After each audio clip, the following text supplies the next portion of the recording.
Let's talk a bit about toxic coworkers. Now, a toxic coworker is someone who can be a person you don't get along with, or maybe even someone who really is out to get you. It's basically people who steal your mojo in the office. Now, some of them may be more serious than others. The person who's actively out to get you will obviously be in a position to do a lot more harm than somebody who's just not that nice a person to have around you in your workspace. Now, the first thing to understand is that you cannot change the personality of others. Right? We can't change other people. The only thing you can change is your reaction to that personality. And by changing your reaction, you can change your reaction to something that is a bit more productive and it has a positive and ultimately healthy effect on you as a person. So in this video, I want to share a few strategies with you which can be used to help you to change your reaction. Now, the very first strategy is that don't take it so personally. Okay?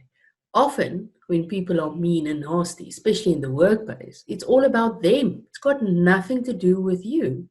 They may look at you and have some fear or anxiety that maybe the boss would like you better. Or if there's a downturn in the economy and this workplace needs to make some people redundant, if you look better than me, maybe they will choose me and not you. So better that I best you at every turn. See, that's all about me, nothing to do with you. So do not take it personally.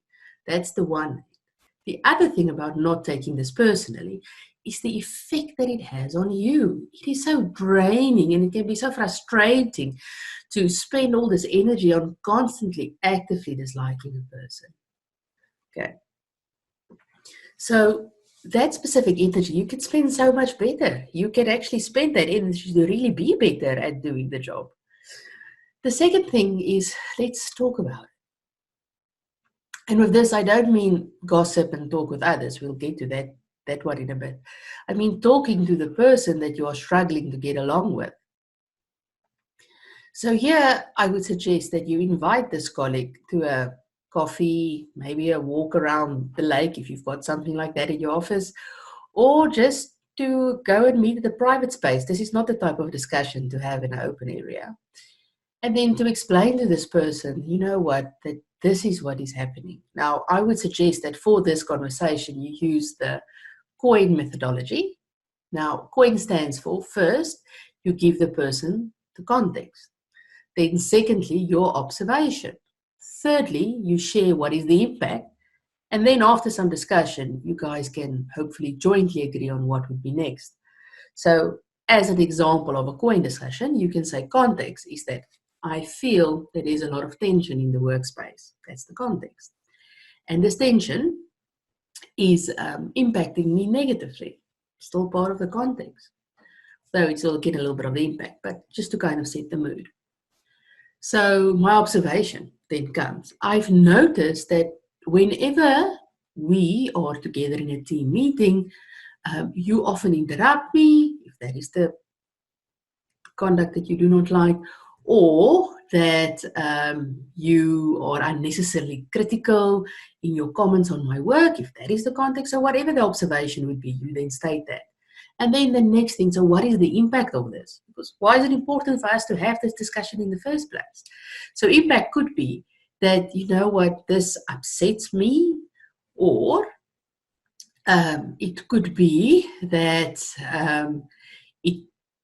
I feel that this paints me in a negative light, or whatever the impact would be of that. And then we could potentially discuss this, or if this person is not really willing to discuss it, then I can state what would I require next time. That's the end. So I could say, you know, I will appreciate it that in the future, you know, if you could be a little bit more diplomatic with your comments, if that's a challenge, or if you would allow me an opportunity to finish making my point, if it's a person continuously interrupting you, whatever the case may be. It's very helpful about COIN as a way of having these discussions is that it takes blame completely out of the equation. You are merely stating facts and observations. It's very difficult for a person to disagree with you when you use that structure. All right. Now, one might say, why would talking up this person is just a horrible person? They are toxic. They drain energy. They're just negative. Why would I want to talk to them? Well, at best, you could improve the relationship and then have a positive working relationship going forward. At worst, you'll be exactly where you are right now. So why won't you try? Now, the third one is kind of related to the second strategy. That is, do not gossip. Do not badmouth people. People sometimes think they are funny if they say something derogatory about a colleague in a playful way, or they use a little bit of hostile humor. All right, you're not as funny as you think. In an office environment, you just look unprofessional. So please don't do that. That is definitely not a winning strategy. In times like this is actually the time to take the higher ground. You are, in fact, better than gossiping about others. The fourth strategy when you deal with toxic people is that you should document everything. Then I mean, as far as possible, especially if it's a person that is really grinding on you, ensure that communication is in writing, that you've got an email track stating out what you said to that person and what they said to you. If the whole discussion was a verbal discussion, then be sure that you follow it up with an email. And the reason why you want to do this is so that you ultimately have a paper trail, because later on, if you need to take these matters further, like, for example, following your company's policies, you would have to have proof. Right.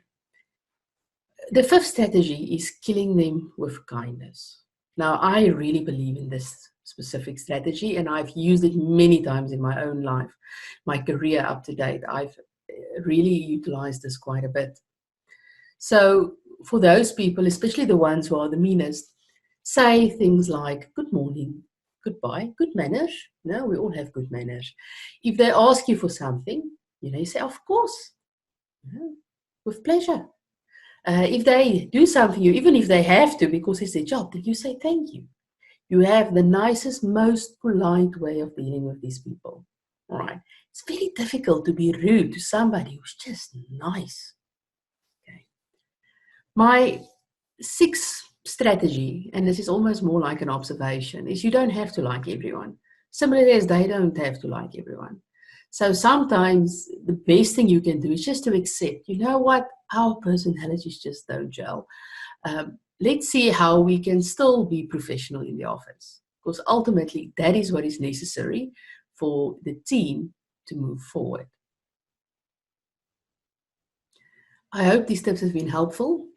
In a further installment of the series about toxic coworkers, I will be chatting with Wendy Kane, who is a career coach, about how, if you now have to take it further, after trying all these strategies, this person is just still so toxic, what to do next. Keep well. Goodbye.